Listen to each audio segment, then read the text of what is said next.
Okay, today I am going to be doing a speech over why we should abolish the Electoral College. Okay, so imagine a world where you don't need to win an election to win an election, where despite the fact that the opponent gets more votes than you still take office. A world where the votes don't matter, where millions of people's votes are thrown away every time. Thanks to the Electoral College, this is a world we live in. And I think this is an important topic to talk about, considering we are about to have an election under the Electoral College again, and considering that that scenario I laid out to you at the beginning happened during our last election. So, what is the Electoral College? Well, according to informationstation.org, the Electoral College is a voting system put in place to determine the President of the United States.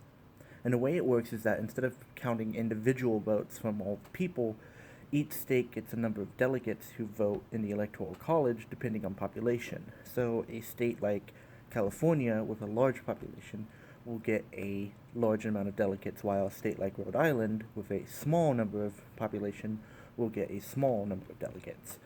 And these delegates cast their vote in favor of whatever candidate won in their state. And in order for a candidate to win, they need 270 of these delegates. So the way it's supposed to work is that the states give their votes in accordance with the results of their election. So say a candidate gets 25% of the vote, they get 25% of the delegates. Or they get 75% of the vote and they get 75% of the delegates. That it's proportional to the election results. However, the problem is that most states have a policy to where they give all of their votes to whoever won in their state. So if a candidate got 75% of the votes, they got 100% instead of 75% of the delegates. So the problem is that because of this system, a candidate doesn't need a popular vote, a majority of the people in America to choose them, to win the office of the president. And this has happened 5 times in the course of our nation's history. Most notably and recently was the 2000 election against George Bush and Al Gore, where Al Gore won the popular vote, was effectively chosen by the people. However, he lost the presidency due to the Electoral College. And this happened in our most recent election with our current president in Trump versus Clinton, when Clinton won the popular vote by 3 million people. However, Trump won the presidency because of the Electoral College. That effectively means 3 million votes were not counted and 3 million voices were not heard. So effectively, the Electoral College system makes it to where votes don't matter. So say you have California, and in the state of California, 75% of people vote Democrat and 25% of people vote Republican. But due to this system, since Democrats won, 100% of the delegates go to the Democrats.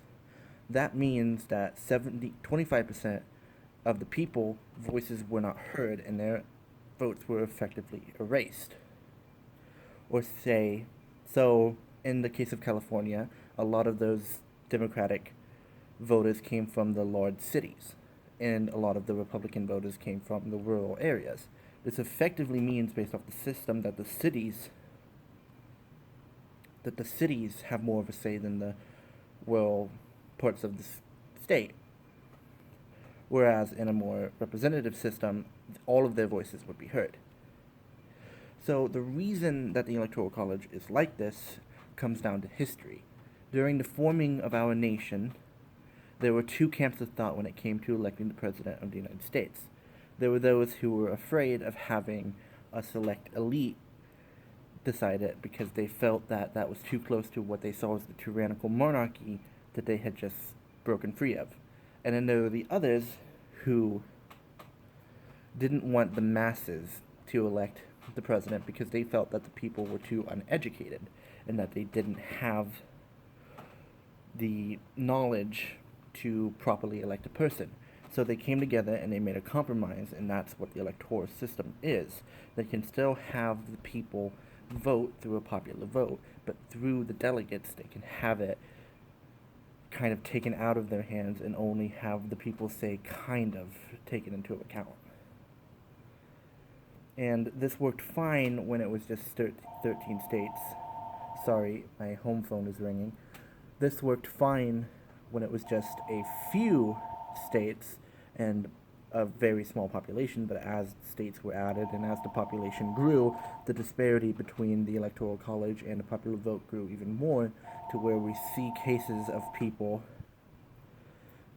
where millions of votes are thrown out. So, how do we fix it? There are two ways that we can go about fixing this. The first way is an agreement among states, known as the National Interstate Popular Vote Compact. This information is brought by their website, nationalinterstatevotecompact.org.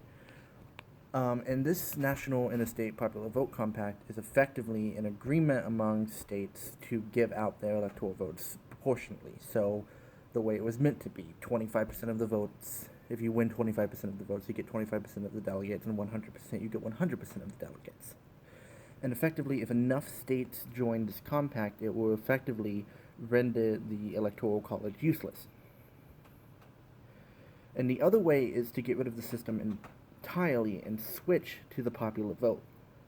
And effectively, this would solve the problem by having, instead of using a delegate system, by counting up all of the votes and doing a one-to-one scale. And I can really see no other situation that would be more representative than your vote counts as one vote and everyone's vote counts as one vote. So what changes if we do this? Well, first and foremost, we get a fair and representative election system. I can see no reason why we should use the Electoral College anymore. It is an 18th century tool used to solve 18th century problems. And I see no reason why 400 years later, in the 21st century, we should still be using an 18th century tool. So what can you do? First and foremost, you can write to your congressman and ask them to support the Interstate Compact, or ask them to oppose the Electoral College. And secondly, you can vote. While you can vote for candidates that support the election and get the Electoral College out for once and for all. It is about time that America switched to a fair and representative system, and getting rid of the Electoral College in favor of the popular vote is the way to do that.